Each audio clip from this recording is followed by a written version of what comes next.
الحمد لله الذي جعل الشمس والقمر بحسبان والنجم والشجر يسجدان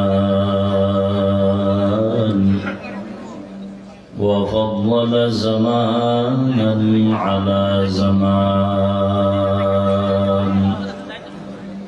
كما فضل مكانا على مكان وإنسانا على إنسان ونشهد أن لا إله إلا الله وحده لا شريك له لا ضد له ولا ند له ولا مثل له ونشهد أن سيدنا ومولانا محمدا عبده ورسوله اللهم صل على محمد النبي الأمي وعلى آله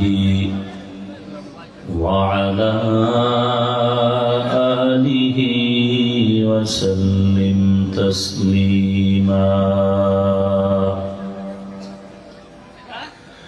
وبعد فأعوذ بالله من الشيطان الرجيم بسم الله الرحمن الرحيم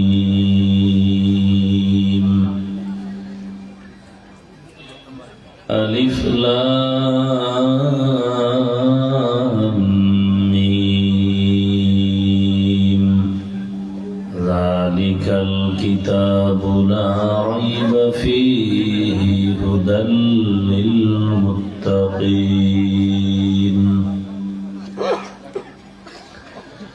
وقال النبي صلى الله عليه وآله وسلم اتق المحارم تكن أعبد الناس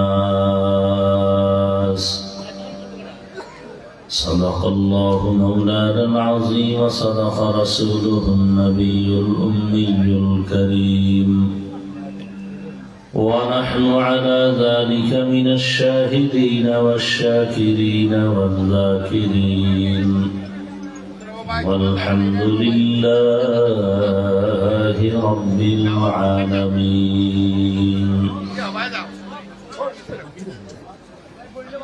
سبحانك لا علم لنا إلا ما علمتنا إنك أنت العليم الحكيم رب اشرح لي صدري ويسر لي أمري واحلل عقدة من لساني يفقه قولي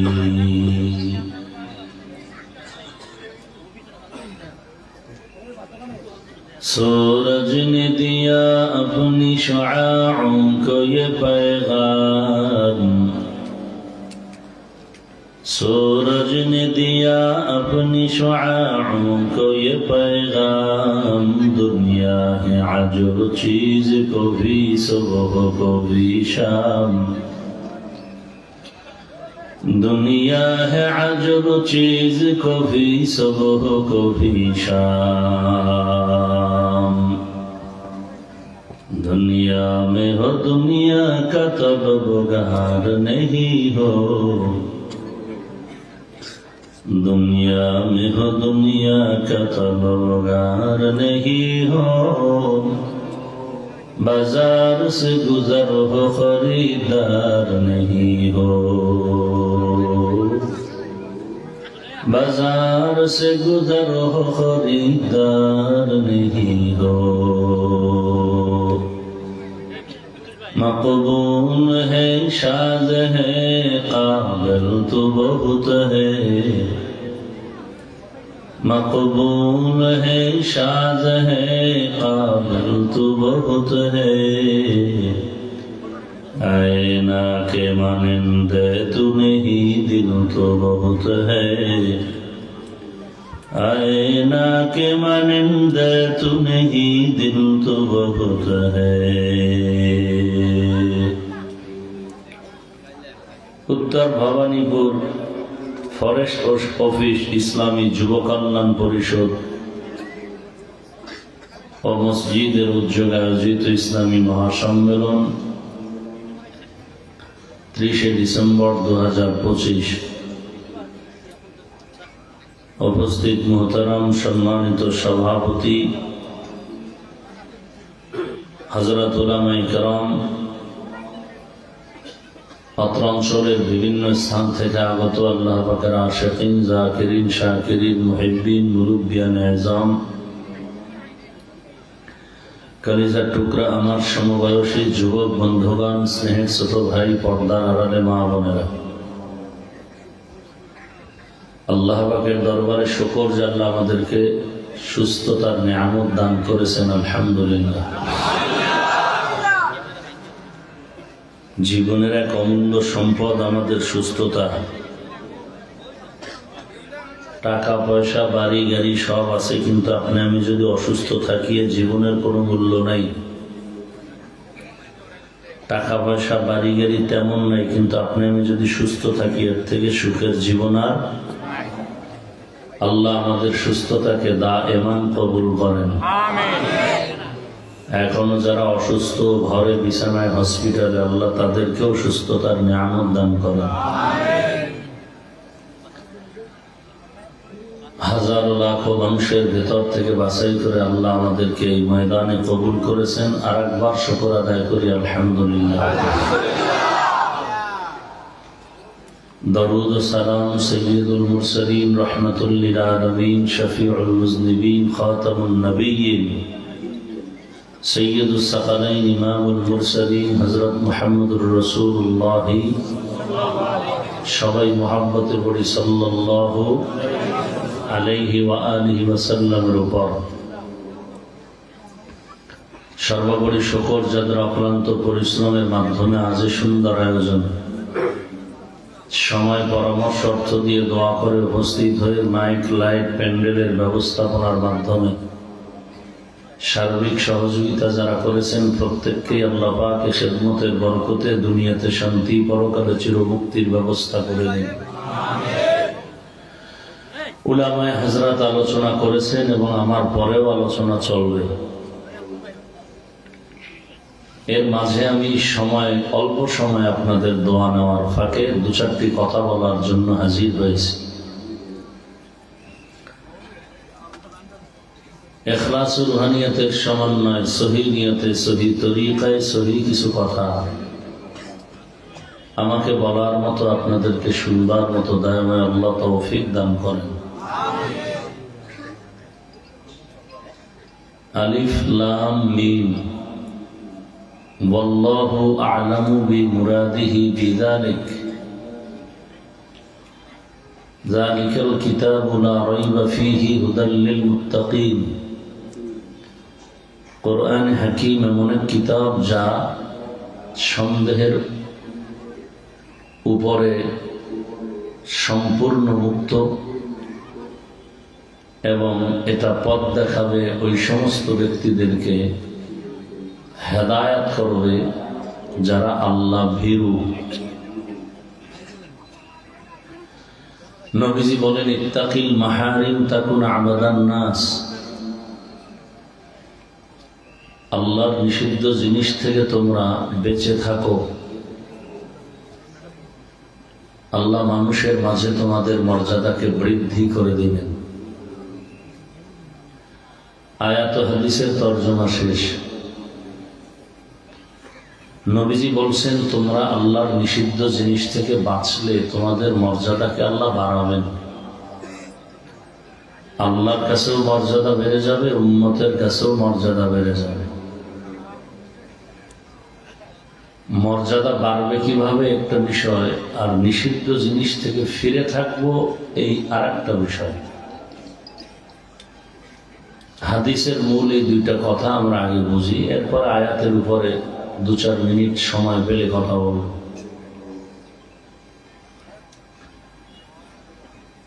পৃথিবীতে আল্লাহ মাখলুক সৃষ্টি করেছেন, এর মধ্যে আলোচিত মখলুক হল বিশেষ করে জিন, ফেরেশতা, ইনসান।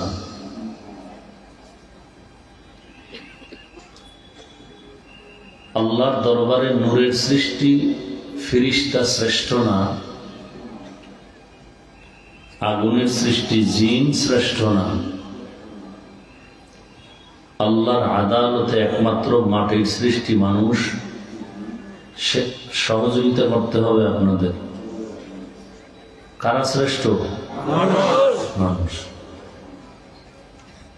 আবারও বলছি, খুব খেয়াল করবেন,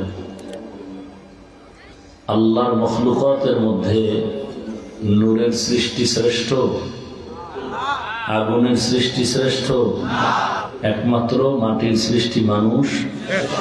এ সিদ্ধান্ত কার? জানা থাকলে বলেন, এ সিদ্ধান্ত স্থায়ী না অস্থায়ী? মানে নাই কে? কে মানে নাই? একমাত্র ইবলিস মানে নাই। তাও কিন্তু গায়ের জোরে না, যুক্তির ব্যানারে। গায়ের জোরে বলে না যে আমি মানি না, যুক্তি দিয়ে বলছে, এটাই যুক্তিতে ধরে না, এবং সুন্দর যুক্তি, ফালাইয়া দেওয়ার মতো না।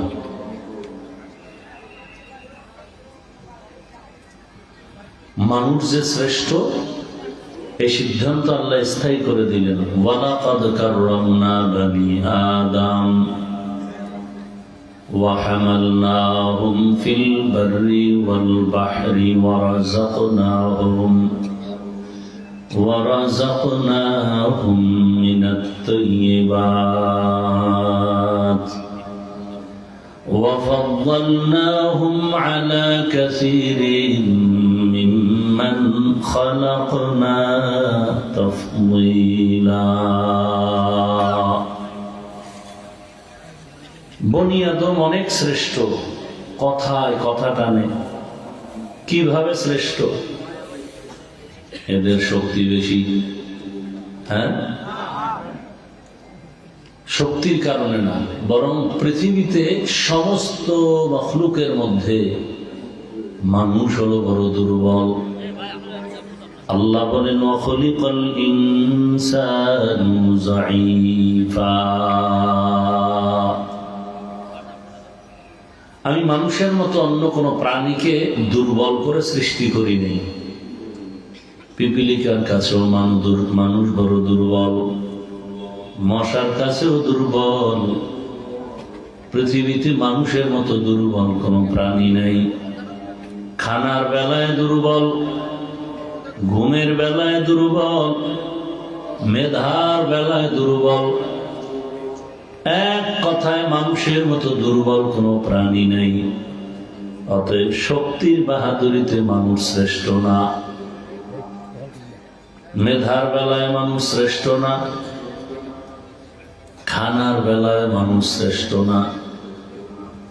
মানুষ সব সাইটে দুর্বল, আর এই দুর্বলতার কারণেই মানুষ শ্রেষ্ঠ। দুর্বলতার কারণে। আপনার ঘরে বাচ্চা আছে না? কি ভাই আছে? বাচ্চা কি শক্তিশালী না দুর্বল? বলেন তো, আপনার ছেলে মেয়ে স্ত্রী পরিবারে 5-10 জন লোক আছে, টোটাল বাসার মধ্যে যারা আছে এর মধ্যে দুর্বল যে শিশু বাচ্চা, বলেন তো পরস্পরে কার প্রতি মায়া বেশি? বলেন, বাচ্চার প্রতি মায়া বেশি। কারণ কি? ও আপনাদের মেরে ফেলবে।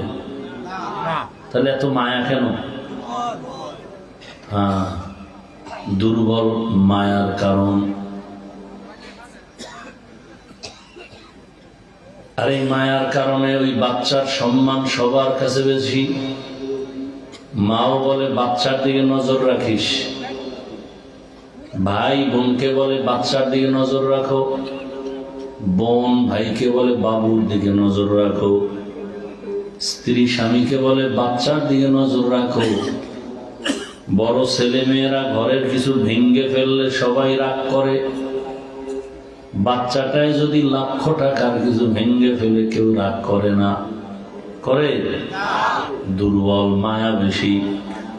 আল্লাহ বলেন, আমি যত মখলুক দুনিয়ায় বানাইছি মানুষ বড় দুর্বল, এ কারণে আমি ওকে বেশি মায়া করে বানাইছি। জমিন ও আসমান, 7 জমিন 7 আসমান বানাইতে আল্লাহ বলেন আমার সময় লাগছে ফি সিত্তাতি আইয়াম। কয়দিন? 6 দিন। আর তোর মতো 2 কেজি 2.5 কেজি ওজনের বাচ্চাটা মায়ের গর্ভে 1 ফোঁটা পানির থেকে বানাইতে 6 মাসের মতো সময় লাগছে। এত বিশাল 7 আসমান, এত বিশাল 7টা জমিন বানাইতে 6 দিন। তোমার আমার মতো 2-2.5 কেজি ওজনের বাচ্চাটাকে বানাইতে 6 মাসের মতো লাগলো কেন? বলে নরম জিনিস আর ভালোবাসার জিনিস বানাইতে সময় লাগে। ভালোবাসার জিনিস তৈরি করতে কি লাগে? সময়। তো মানুষ যদিও দুর্বল, কিন্তু সম্মান মোটেও কম না। দুনিয়ার সব শক্তিশালীদের বলেছি, আমার দুর্বল মানুষের সাথে যেন কোনোদিন বেয়াদবি না হয়। জিনেরা ওই কারণে মানুষের গোলামি করে, ফেরেশতারাও মানুষের গোলাম। শক্তিশালী আসমান মানুষের গোলাম, জমিন মানুষের গোলাম। বিশাল বড় সূর্য দুর্বল মানুষের গোলামি করে, মহা শক্তিশালী সব মানুষের গোলামি করে। এটা শক্তির কারণে না, একমাত্র আল্লাহর ভালোবাসার কারণে। মানুষ বড় দামি, ফেরেশতারাও শ্রেষ্ঠ না, জিনেরাও না, মানুষ শ্রেষ্ঠ। একমাত্র ইবলিস এই কথাটাকে স্বীকার করে নাই। তাও গায়ের জোরে না, যুক্তির ব্যানারে।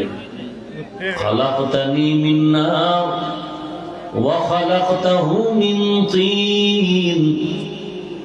ও আল্লাহ, তুমি আমাকে আগুন দিয়ে সৃষ্টি করেছো, আর আদমের মাটি দ্বারা সৃষ্টি করেছো। আগুনের গতি উপরে, মাটির গতি নিচে। উচিত তো যুক্তি বলে আদম আমাকে সিজদা করবে, আমি নত হব কেন? মালিক বলেন সব জায়গায় যুক্তি চলে না, মালিক আর গোলামের মাঝে চলে শুধু হুকুমের আদেশ আর নিষেধ। যুক্তি যাই দাও না কেন, তবে গোলাম মালিকের সামনে যুক্তি দিলে এটা খাটে না, এটা বেয়াদবি। আর জীবনের মানুষের একমাত্র সৌন্দর্যের নাম আদব। বেয়াদব আল্লাহর রহমত থেকে বঞ্চিত। লিকুল্লি শাইইন জিনাতুন ফিল ওয়ারা ওয়া জিনাতুল মারই তামামুল আদাবি।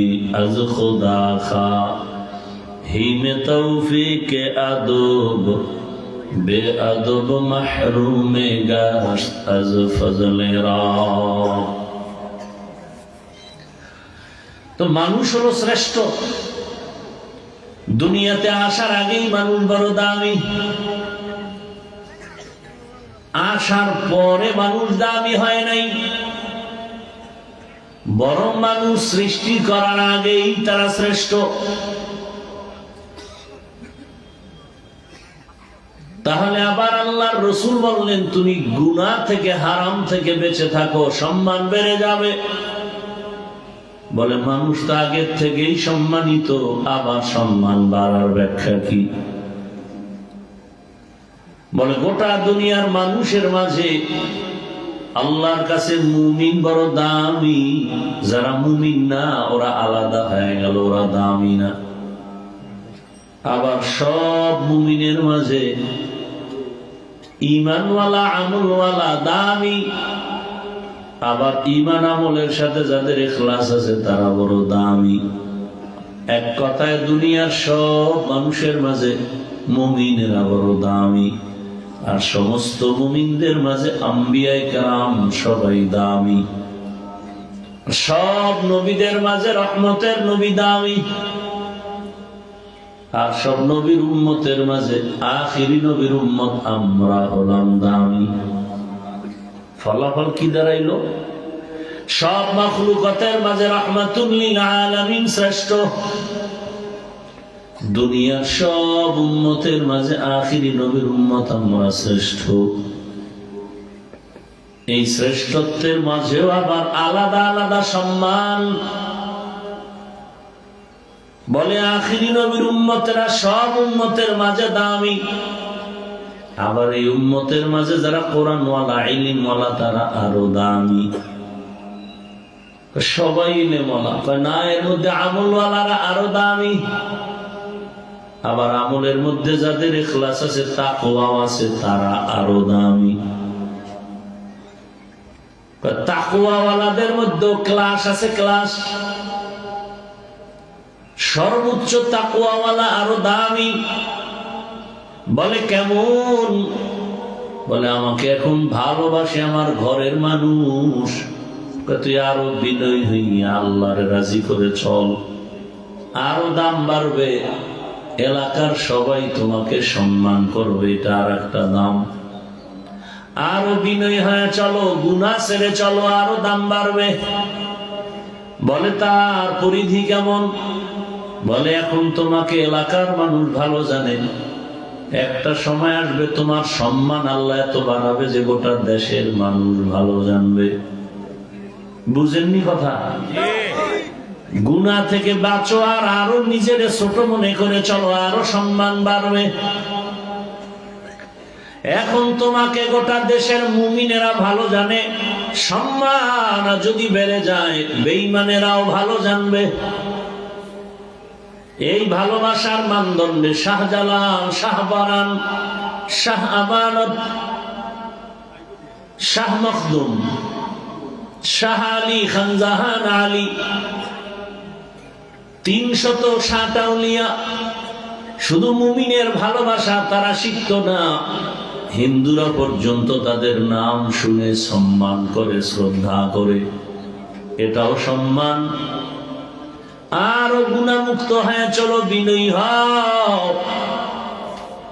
শুধু মুমিন আর বেঈমান না, আল্লাহর আলমের মধ্যে অন্য মাখলুক যদি থাকে তারাও তোমাকে সম্মান করবে, ভালোবাসবে। জমিনে এমনও নজির আছে, এমনও দৃষ্টান্ত আছে, আল্লাহর প্রিয় বান্দা এত দামি হয়ে গেছে, বাঘকে বলছে বাঘ দাঁড়া দাঁড়া, বাঘ দাঁড়ায় গেছে।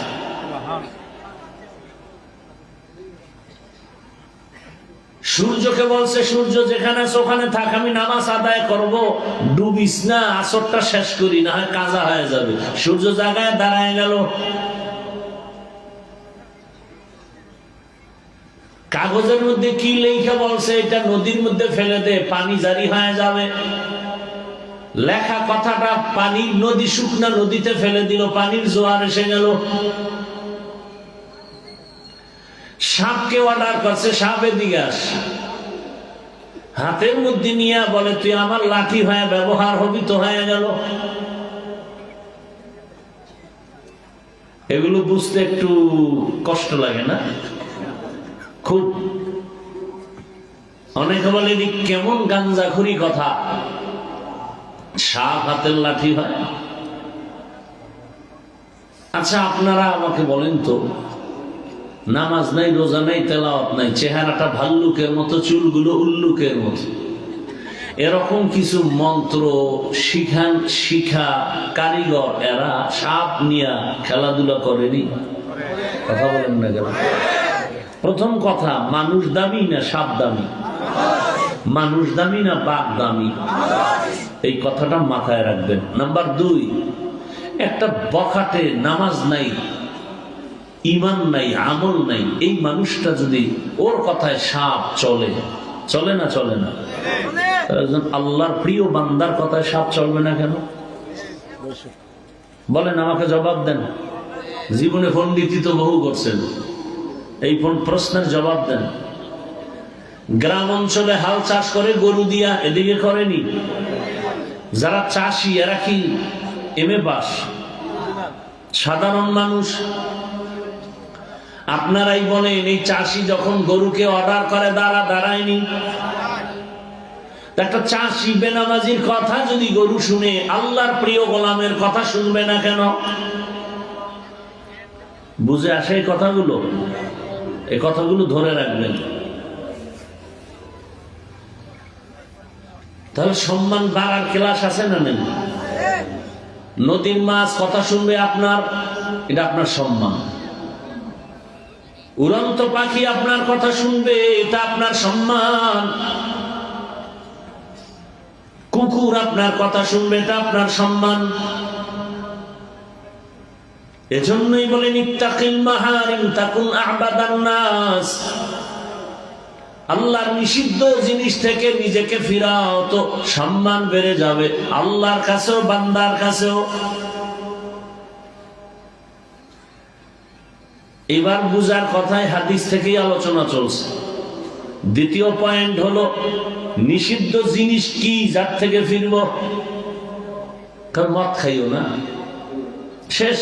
না না, শুনো, আল্লাহ আমাকে হাত দিয়েছেন ধরার জন্য, স্পর্শ করার জন্য, চোখ দিয়েছেন দেখার জন্য, কান দিয়েছেন শোনার জন্য, জবান দিয়েছেন বলতে থাকো, পা দিয়েছেন হাঁটো।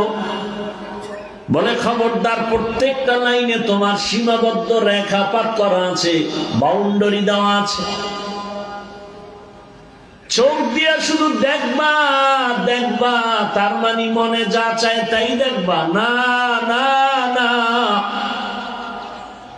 চোখ দিয়া মা দেখবা সওয়াব, বাবা দেখবা সওয়াব, আলিম দেখো সওয়াব, কোরআন খুলে তাকায় তাকায় দেখো সওয়াব। তুমি কোরআন পড়তে পারো না, শুধু তাকায় দেখো, তাতেও সওয়াব। তুমি কোরআন দেখে পড়ো, তাতেও সওয়াব। তরজমা পড়ো, আরো বেশি সওয়াব। তাফসীর পড়ো, আরো সওয়াব। বুঝছেন? বুঝছেন? কি বুঝছেন? যে অর্থ না জেনে, না বুঝে কোরআন পড়া যাবে না। হ্যাঁ, যারা বলে না বুঝে কোরআন পড়া যাবে না, এরা ভণ্ড। এদেরকে যারা ভণ্ড বলে না, তারাও ভণ্ড। সন্দেহ যারা করবে তাদের কবিরা গুনাহ হবে। ভালো করে মনে রাখবেন, না বুঝে কোরআন, যে বলে আমি কোরআন বুঝলে মানি, না বুঝলে মানি না, ও তাজা বেঈমান। যে বলবে আমি কোরআন বুঝলে মানি, না বুঝলে মানি না, সরাসরি বেঈমান।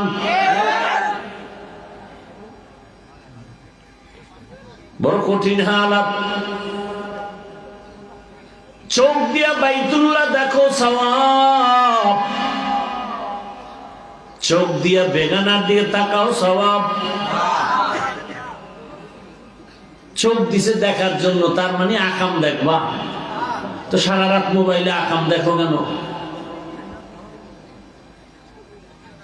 চোখ দিছে আল্লাহ দেখার জন্য, কিন্তু সীমানা আছে না নাই? সীমানা লঙ্ঘন করিও না, চোখের পাওয়ার চলে যাবে, তখন কি দেখবা?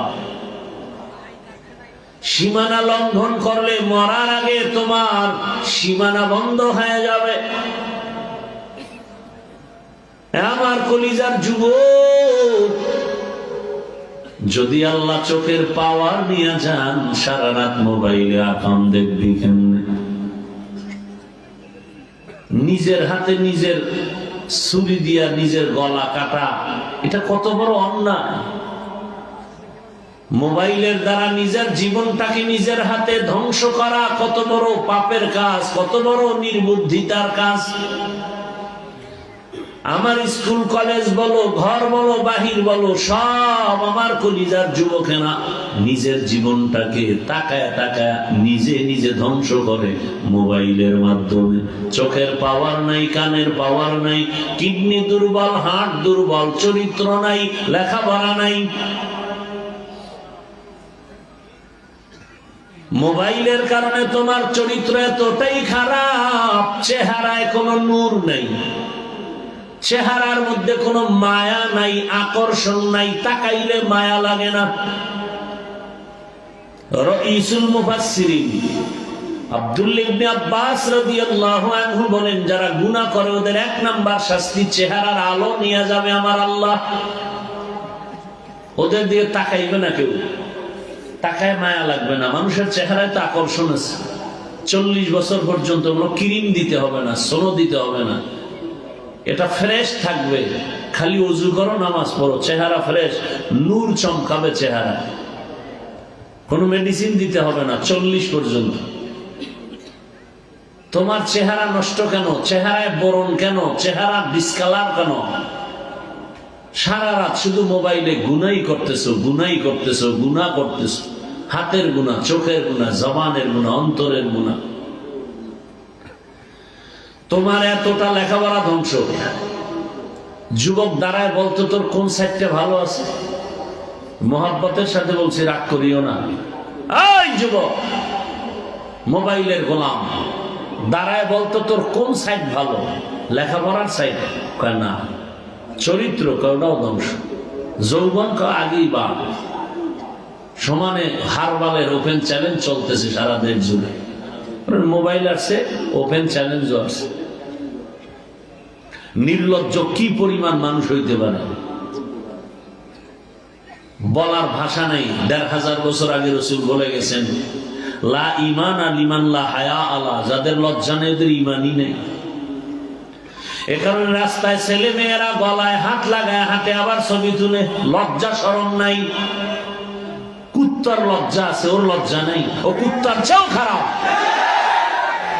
ওরে কুত্তাও বলা যাবে না, ও কুত্তার চেয়েও খারাপ। আল্লাহ হেদায়েত দান করুন। হাসো না, খুব মজা লাগতেছে না? তুমি আকাম করো আর আমি বলতেছি তোমার খুব মজা লাগতেছে। লজ্জা থাকলে তো চোখে পানি আসতো যে আমি মানুষ হই এত খারাপ হলাম কেন। একটা কুকুর মালিকের লাথি খাইয়া সারা রাত মালিকের উপকার করে, বাড়ি পাহারা দেয়, আর তুই মালিকের সব খাইয়া মালিকের সাথে গাদ্দারি করো। মা মনে মনে চায় আমার ছেলেটার চাকার তলে মাথা ঢুকে মরে যাইতো, কারণ এই চরিত্রহীন বেয়াদবের কারণে লজ্জায় মুখ দেখাতে পারি না কোথাও।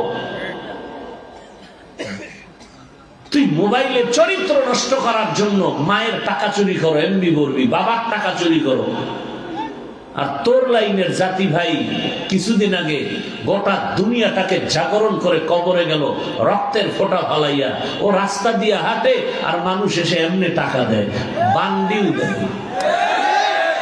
আর তুই কেমন যুবক চুরি করো, তাও মায়ের টাকা, বাবার টাকা। তোর কপালে ধিক্কা। তোর মরণটা চাকার তলে হয় কিনা আমার ভয় লাগে। তোর মরণটা ঘুমের মধ্যে আজরাইল আসে কিনা আমার ভয় লাগে। এই কথাগুলো পৃথিবীর কেউ বলবে না তোদেরকে, মাও বলবে না, কারণ মা তোকে ভয় পায়। তুই এত বড় বেয়াদব যে তুই মাকে মারবি, এজন্য মা তোকে ভয় পায়। একটা মা সন্তানকে তো কোনোদিন ভয় পাওয়ার কথা না। কত বড় বেয়াদব হলে, চরিত্রহীন হলে ওই সন্তানকে মা ভয় পায়। একটা চরিত্রবান ভালো সন্তানকে মা বুকে লাগাবে, মুখে চুমা খাবে, ওর সাথে মা ভয় করবে কেন? একটা চরম চরিত্রহীন বেয়াদব হলেই ওই সন্তানকে মা বাবা ভয় পায়। একটা চরম বেয়াদব ছাত্র হলেই শিক্ষক ওকে ভয় পায়। তুই মরে যা, দুনিয়াতে কারো অন্তরে একটু শান্তি দিতে পারলি না। কেন জন্ম নিয়েছ দুনিয়াতে? মায়ের মনে কষ্ট, বাবার মনে কষ্ট, শিক্ষকের মনে কষ্ট, এলাকার মুরব্বীর মনে কষ্ট, আলেমের মনে কষ্ট। আর তোর জাতি ভাই রাস্তা দিয়ে হাঁটে, তার অ্যাকাউন্টে কোটি কোটি টাকা ঢুকে গেছে। বল যুবকরা, জীবনে ওই তোর জাতি ভাই কি লাইভে বলছিল আমাকে টাকা দাও? তোর চরিত্র কেমন? তোমার চরিত্র এমন কেন? বুঝাবার জন্য বলি, আঘাত করার জন্য বলি না, পাও ধরার জন্য বলি, বুকে লাগাবার জন্য বলি। ভবিষ্যৎ গোটা দুনিয়া নিয়ন্ত্রণ করবা তোমরা যুবকেরা, সেই মেধা আল্লাহ তোমাদেরকে দিছে। বলবা হুজুর আপনারা, হ্যাঁ তোমরা যেখানে ব্যর্থ আমরা সেখানে দাঁড়িয়ে যাব, আমরা সাপোর্ট দিব। তোমরা গোটা দুনিয়া নিয়ন্ত্রণ করবা, সেই মেধা আল্লাহ তোমাদেরকে দিছে। ডাক্তার জাকির নায়েকরে কে না চিনে, কে না জানে? হোমিওপ্যাথিক ডাক্তার, গোটা দুনিয়া আজকে তার জন্য মাতোয়ারা। টাকার কারণে নয়, ক্ষমতার কারণে নয়, সুন্দর চরিত্র, নৈতিক আদর্শের কারণে। তোমার চরিত্র এত খারাপ, তুমি যদি পৃথিবীর মধ্যে 1 নাম্বার হও, জুতার বাড়ি ছাড়া তোমার আর কিচ্ছু হাদিয়া নেই, কারণ তোমার চরিত্রহীনকে কেউ ভালো জানে না। MBBS ডাক্তার তাসলিমা নাসরিনের এই দুর্দশা কেন? যেমন তেমন ডাক্তার না, ডাক্তার প্লাস সে একজন গবেষক। কোরআনের আয়াতের তাফসীর পড়ে পড়ে পড়ে পড়ে, হাদিসের গবেষণা করে করে কতটা জ্ঞান থাকলে সে আয়াতের ভুল বের করতে পারে যে এই কথাটা আয়াতের মধ্যে এটা ঠিক হয়নি। তাহলে অনেকটা গবেষণা করছে, গবেষণা করে করে বলে নারীদের উপরে যে আইনটা হলো এই আয়াতে বললো এটা জুলুম হলো, আল্লাহ জালেম।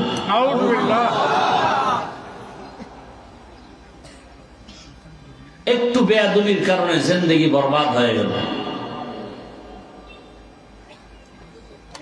যুবকরে দেখলে বুকে লাগাবে সবাই, কলিজা দিয়ে মোহাব্বত করবে। সেই দৃষ্টান্ত তোমার এক জাতি ভাই কায়েম করে গেল। তুমি কি করতেছো? বাবার টাকায় বাহাদুরি না? কয়দিন এই নিজের ঘরে যদি চাল না থাকে, চাল, তাহলে কয়দিন বাহাদুরি করে মেহমান খাওয়াইবা? ধার করে, ধার করা চাল যতদিন আছে ততদিন বাহাদুরি আছে, ঘরে চাল নাই, বাহাদুরি নাই। বাবার টাকার মাস্তানি যারা করো, এই টাকা কয়দিন কাজে লাগবে না, নিজে অর্জন করো। টাকার পেছনে তুমি দৌড়াবে কেন? আল্লাহর জাতের কসম, চরিত্র নিয়ে নতুন করে দাঁড়িয়ে যাও। ওসমান হাদির মতো গোটা দুনিয়ার টাকা মাস্তানি সব তোমার কদম এসে চুমতে থাকবে। মাত্র 10 বছর একটু মজবুত হয়ে মোবাইলটাকে আগুন দিয়া জ্বালাইয়া ওটাকে পায়ের তলে ফালায়া চরিত্র নিয়ে লেখাপড়া করে ডাক্তার হও, ইঞ্জিনিয়ার হও, গোটা দুনিয়া তোমার পেছনে ঘুরবে। স্টাম্প দাও, আমি লিখিত দিয়ে যাই। শুধু 10টা বছর মেহনত করো, শুধু লেখাপড়া ঠিক মতো করো, আর 3 জায়গার দোয়া নিবা। বেয়াদবি করলে মরার আগে বিছানায় পঙ্গু হয়ে যাবো। কয় জায়গার দোয়া? এই 3 জায়গার দোয়া নিয়ে চলো। ডাক্তার হলে গোটা দুনিয়াতে তোমার সম্মান, ইঞ্জিনিয়ার হলেও তোমার গোটা দুনিয়া ব্যাপী সম্মান, ওসি ডিসিএসপি হও, গোটা দুনিয়া ব্যাপী সম্মান। 3 জায়গার দোয়া লাগবে, আর তোমার চরিত্র সুন্দর লাগবে। আর ওই 3 জায়গার দোয়া না থাকলে আল্লাহর কসম, আল্লাহর কসম, আল্লাহর কসম, মরার আগে বিছানায় পঙ্গু হয়ে মরতে হবে। লেখো, সব লেখো। 1 নাম্বার জায়গা মা বাবা। মা বাবার বড় দোয়া লাগবে তো পঙ্গু, দোয়া আসবে তো 0 থেকে হিরো। দ্বিতীয় জায়গা শিক্ষক। যে সমস্ত ছাত্ররা শিক্ষকের সাথে বেয়াদবি করবে, আর শিক্ষক যদি কষ্ট পেয়ে নিঃশ্বাস ফেলে, ওর লেখাপড়ার জিন্দেগি বরবাদ। বহু পাগল দেখি, যুবক পাগল, রাস্তায় উলঙ্গ হাঁটে আর ইংলিশে কথা বলে। বিষয়টা কি? বহু ভাবছি, ভেবে চিনতে বের করলাম যে ভালো ছাত্র ছিল, বেয়াদবি করে ধ্বংস হয়ে গেছে। 3 নম্বর জায়গা উলামায়ে কেরাম। দোয়া আসবে, জীবনটা হিরো। দোয়া আসবে না তো জিন্দেগি বরবাদ। র্যাব আর্মি পুলিশেও ফিরাতে পারবে না, কেউ ফিরাতে পারবে না, এমনকি পালাতেও পারবে না। এই 3 জায়গার দোয়া নিয়ে ডাক্তার হও, জীবন সফল। খোদার কসম করে বলে গেলাম। চোখের দেখা, সেখানেও সীমাবদ্ধতা দেওয়া। মন চাইলেই যা মনে চায় তাই দেখবা, হবে না। হাত দিছে স্পর্শ করে ধরো, তার মানে মদের বোতল ধরবা, এখানেও কিন্তু রেস্ট্রিকশন দেওয়া আছে। হাত দিয়া ধরো, তার মানে বিড়ি ধরবা, কথা না কি? বিড়ি ধরা খুব সওয়াব নেই। একটা লোক দাঁড়ায়, হুজুর সওয়াব নাই, তবে শরীর তাজা থাকে। বল, আল্লাহ সাক্ষী আমি বিড়ি টানবো। একটা উপকারের কথা বল, বিড়ির আমি বিড়ি টানবো, খোদার কসম বল। বরং আমি বলি, পৃথিবীতে যদি কোনো ফাও আকাম থাকে, ফাও যে আকামে কোনো লাভ নাই, এটা হলো বিড়ি টানা। কিছু আকাম আছে ওটা লাভ আছে, যেমন মদ পান করলে লাভ আছে, শরীরে শক্তি বাড়ে, এনার্জি বাড়ে। আর এনার্জি বাড়ার কারণে লঙ্গি অর্ধেক খুইলেই বউরে মা কইয়া ডাক দেয়, আছে না নাই? বিড়িতে লাভ কি বল? ঠোঁট গুলো লাল হয়। বিড়ি করে ঠোঁট লাল হয়, কথা বলে না। কি হয়? ওর ঠোঁট যত কালো এর থেকে 10 গুণ ওর কলিজা কালো, ওর চরিত্র আরো কালো।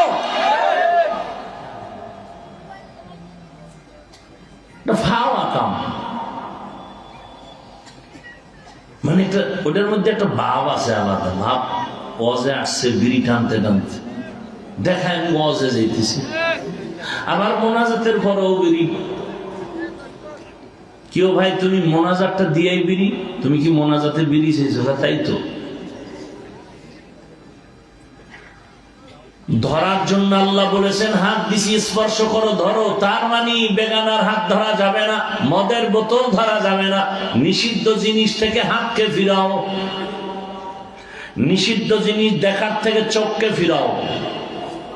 জবান আসছে কথা বলার জন্য, তার মানে গালি দিবা, গীবত করবা, এ কথার জন্য জবান দেয়া হয় নাই।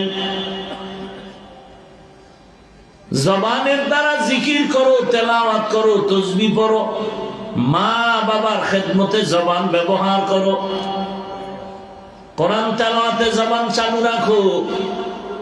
জবান দিয়া গালি দিবা, গীবত করবা, মিথ্যা বলার জন্য জবান দেয়া হয় নাই। নিষিদ্ধ কথা থেকে জবানকে ফিরাও, নিষিদ্ধ দেখা থেকে চোখকে ফিরাও, নিষিদ্ধ ধরা থেকে হাতকে ফিরাও। পা দিছে হাঁটার জন্য, তার মানে সিনেমা হলে হেঁটে যাবা। পা দিছে হাঁটিয়া যাওয়ার জন্য, তার মানে তুমি বেগানার বাড়ি হেঁটে যাবা, মন্দিরে হেঁটে যাবা না। না, পা ওকেও তুমি সীমাবদ্ধতার মধ্যে রাখো, তাহলেই তোমার সম্মান বেড়ে যাবে। নবী বলেন ইত্তাকিল মাহারিম তাকুন আবাদান নাস। এরে আমার কলিজার যুবক, জবানটাকে কন্ট্রোল করো, চোখ হেফাজত করো, হাত হেফাজত করো, কারণ এগুলোর আলাদা আলাদা আল্লাহর আদালতে হিসাব দিতে হবে। আল-ইয়াওমা নাখতিমু আলা আফওয়াহিহিম ওয়া তুকাল্লিমুনা আইদিহিম ওয়া তাশহাদু আরজুলুহুম বিমা কানু ইয়াকসিবুন।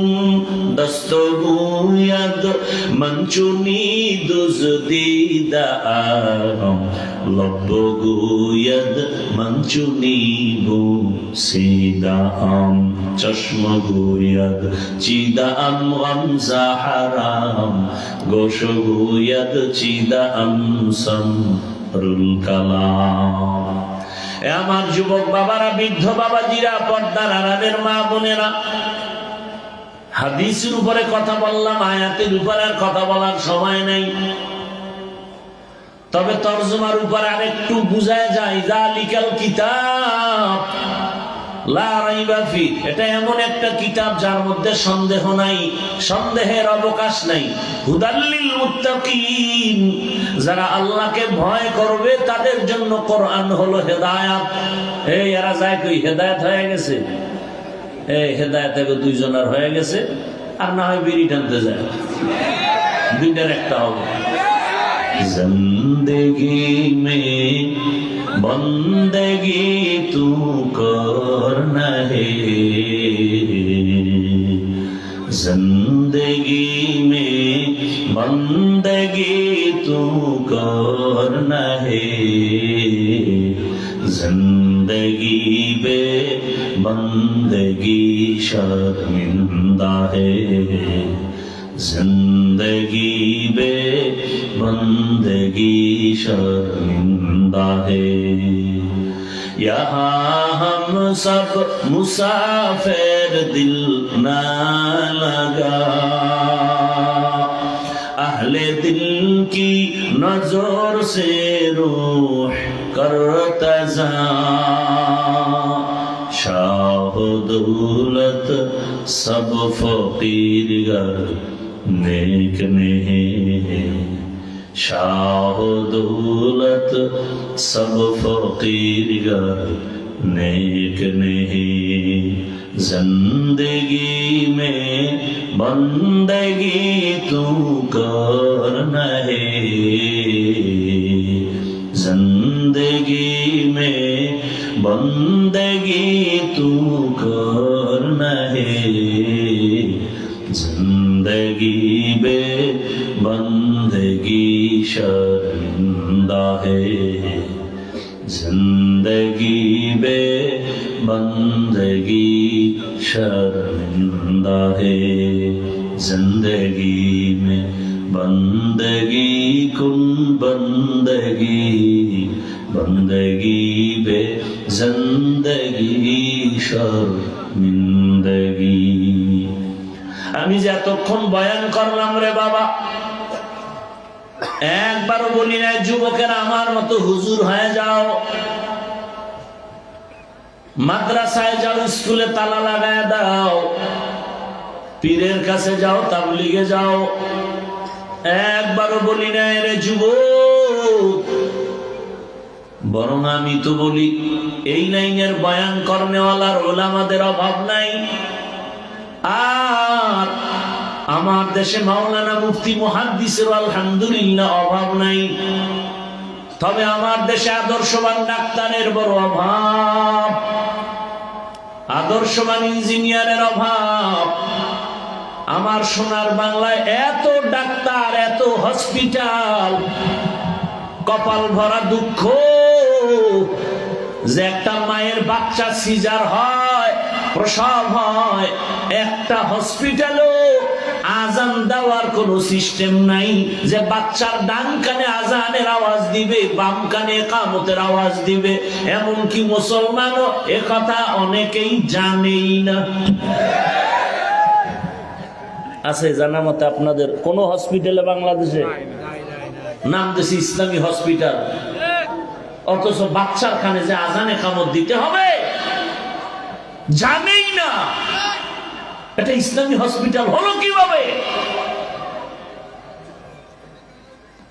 এজন্যই তো বলেছি আদর্শবান ডাক্তারের বড় অভাব। আমার দেশে আদর্শবান প্রফেসরের বড় অভাব। আমার দেশে আদর্শবান ওসি ডিসি এসপির বড় অভাব। আজ আমার দেশের থানা, জেলার ওসি ডিসি এসপি সব যদি 5 বেলার নামাজি হতো, কোরআনের বয়ান চলবে, এই জন্য কোন সুদখোরের পেছনে অনুমতির জন্য দৌড়াতে হতো না। কোরআনের বয়ান চলবে, এখানে অনুমতি কেন? এই পাবলিকের কারণে এই ঝামেলাগুলো বেশি হয়। ইমান যে দুর্বল, এই জাতি যদি দাঁড়ায় যেত যে কোরআনের বয়ান চলবে, কোনো অনুমতি নাই, যে বন্ধ করতে আসবো নলা ছুটাই দিব, চামড়া তুলে ফেলবো। কারণ বাবার ক্ষমতা আছে কোরআনের মাহফিলে বাধা দিবে, অথচ একজন পুলিশ আসবে বা কেউ আসবে একটু বাধা দিতে, কেউ প্রতিবাদ করবে, আর বাকিরা সব বোবার ভূমিকায় চুপচাপ বসে থাকবে, কোনো আওয়াজ নেই। কোন নেতা আসবে বাধা দিতে, ওরে এখানে বসায় বলবা চা খা আর ঘুমা, মোনাজাতের আগে তোর ছুটি নেই, এনে থাক, তুই বেদবি করলি কেন, এটা তোর শাস্তি। এক বেদবকে সোজা করলে গোটা দেশ সোজা। এজন্য যুবককে বলবো নতুন করে তওবা করে আবার দাঁড়াও, হাদিস থেকে শিক্ষা নিয়ে নতুন করে দাঁড়াও, আর হুঙ্কার দাও হাতে হাত রেখে, দুনিয়ার সবাইকে টাকায় কিনতে পারো। আমরা সততার মানদণ্ডে যুবক চরিত্র দাঁড়িয়ে গিয়েছি, কোন নাস্তিক বেঈমানের কাছে কোনদিন মাথা নত করব না।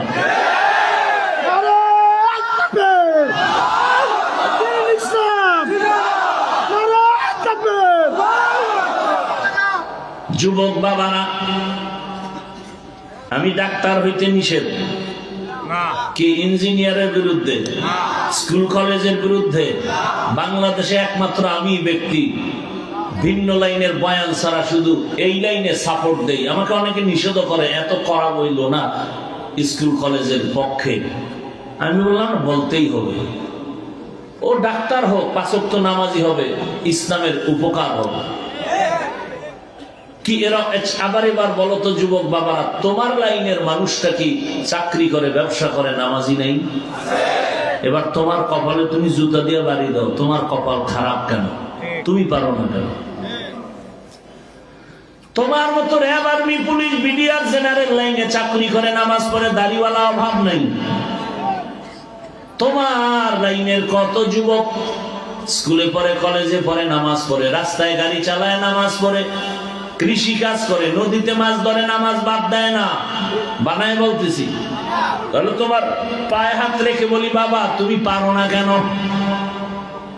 তোমার কপালে ওই 3 জায়গা, কোন এক জায়গা থেকে বোধহয় বদদোয়া লেগে গেছে, আল্লাহ বেজার হয়ে গেছে।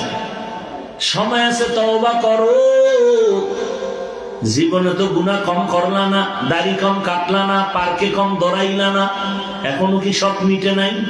এখনো কি তওবা করা যায় না? ও আরো শখ আছে তো বল আমাকে।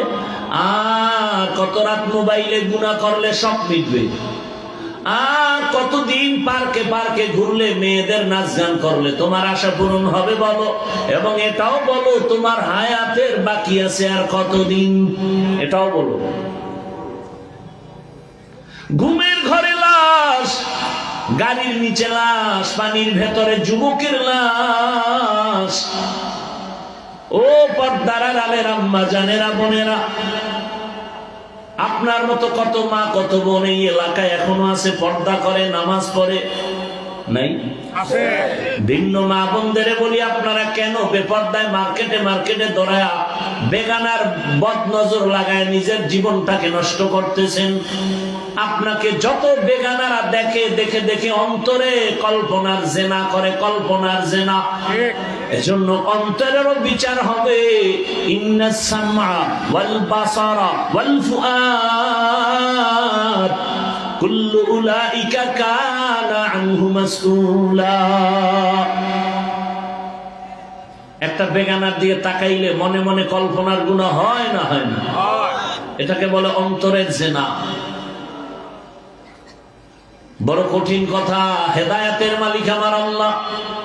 আরে আম্মা জান, এখনো সময় আছে, তওবা করেন।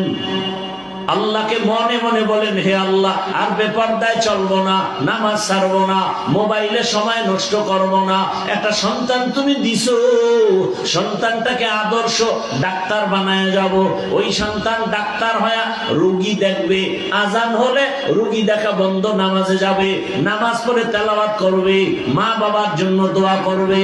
মায়ের জীবনও ধন্য, সন্তানের জীবনটাও ধন্য। ও আমার যুবক, আল্লাহর কাছে মনে মনে তওবা করো। ও আল্লাহ, জীবনে তো দাড়ি কম কাটি নাই, নামাজ কম সারি নাই, কত বেপরদার আড্ডায় গেলাম, আজ তওবা করে ফেললাম, আর দাড়ি কাটবো না, নামাজ ছাড়বো না, বেপরদায় চলবো না।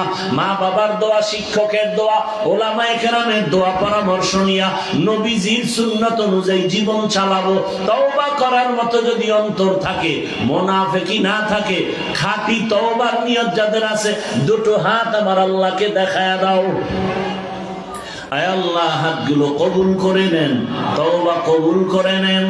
তওবার উপরে মজবুত হইয়া চলার মতো আমাদের তৌফিক দান করেন, আমিন।